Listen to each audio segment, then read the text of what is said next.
여러분,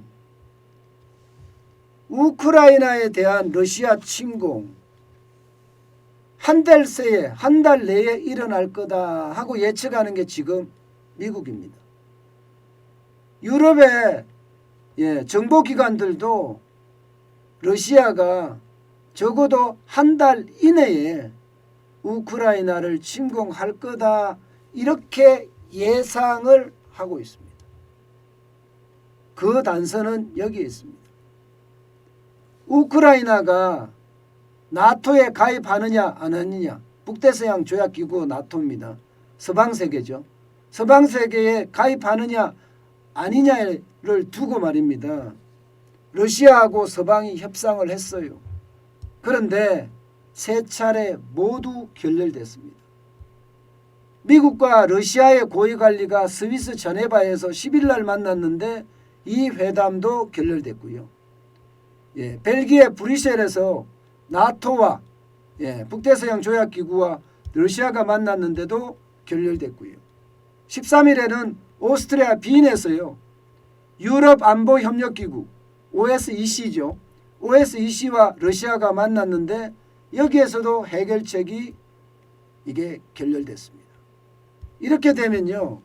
결국 말입니다. 러시아 입장에서는 지금 우크라이나를 침공할 수밖에 없다 이런 얘기가 나옵니다.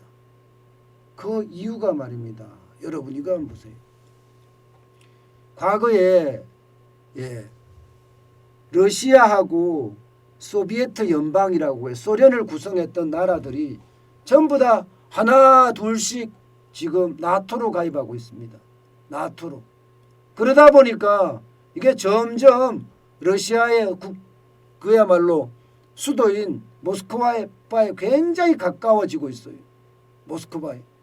지금 보시다시피 에스토니아나 리투아니아나 여기도 가깝죠.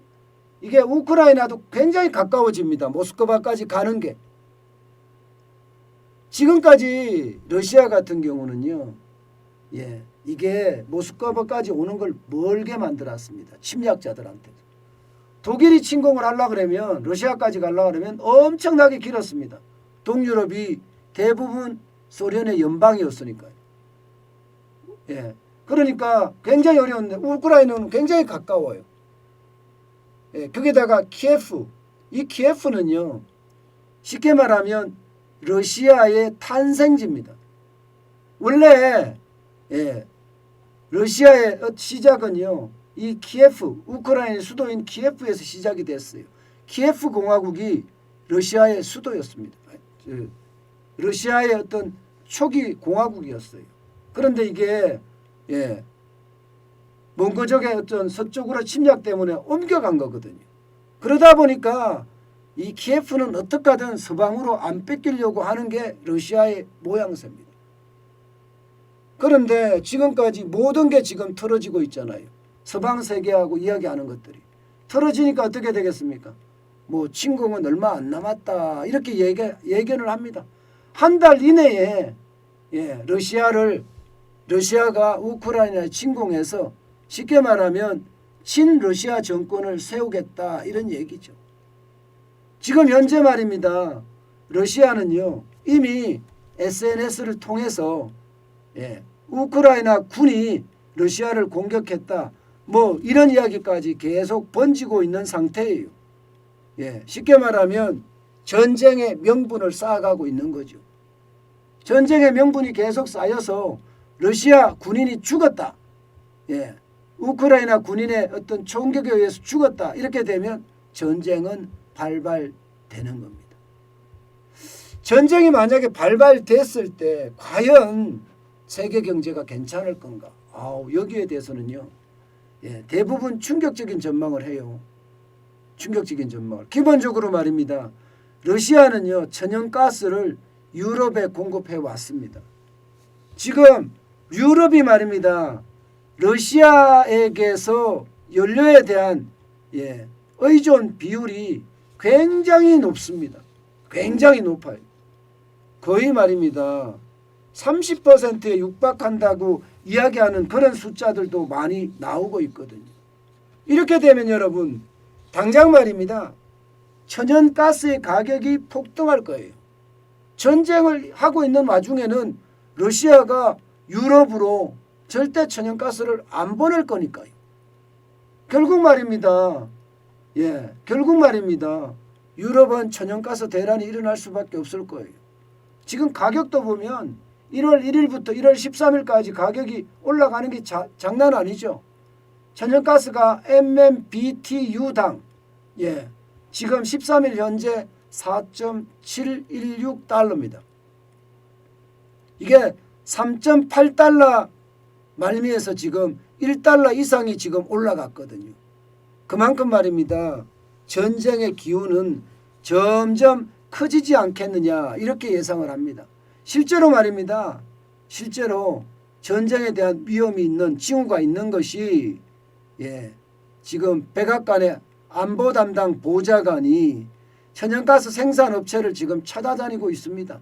카타르 같은 에너지 생산국하고 지금 접촉을 중이에요. 접촉하고 있습니다.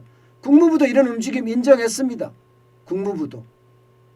그 말은 전쟁이 그렇게 오래 걸리지 않는다. 심지어 말입니다. 30일 안에 지상 공격부터 시작해서 동시에 시작이 될 거다. 이렇게 이야기를 합니다.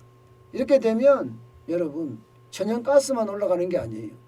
국제 유가도 폭발할 가능성이 굉장히 큽니다. 그러면 세계 에너지 대란이 일어날 가능성이 당분간 있어요. 지금 여러분도 보시다시피 서부 텍사스산 중진유도 WTI도 말입니다. 배럴당 83.82달러예요. 지난 5년간에 비추어 보면요. 지금 서부 텍사스산 중진유 국제유가가 장난 아닙니다. 계속 올라가고 있다는 뜻이에요. 국제유가가 올라간다는 뜻은 말입니다. 그만큼 전쟁의 기운이 가까이 왔다는 거예요. 러시아는요. 석유 생산량이 사우디아라비아 다음이 러시아일 거예요. 그 정도로 많이 생산해내는 게 러시아거든요. 근데 전쟁하고 있는 와중에 석유를 계속 팔 거다? 이것도 쉽지 않습니다. 이렇게 됐을 때 천연가스도 폭등, 국제유가도 폭등. 그러면 대한민국은 어떻게 될까요? 대한민국은 에너지를 다 수입합니다. 거의 100% 수입합니다. 이러다 보니까 말입니다. 대한민국 물가에는요. 엄청 영향을 미칠 뿐만 아니라 나아가서는 내수와 수출에도 영향을 미치고요. 급기야는 대한민국 경제에까지도 큰 타격이 오지 않겠느냐 하는 예상을 하고 있습니다. 그 어느 때보다 말입니다. 우크라이나에 대한 침공이 본격 시작이 됐을 때 세계 경제의 충격은요. 지금까지 그 충격보다가 더 큰 충격이 올 수도 있다. 심지어 말입니다. 러시아가 우크라이나를 침공하는 순간부터 전 세계는 위기 수준으로 빠질 가능성도 있다. 이런 진단을 많이 내놓거든요. 때문에 그 어느 때보다 지금 경제가 어려워지고 있다. 이런 얘기입니다.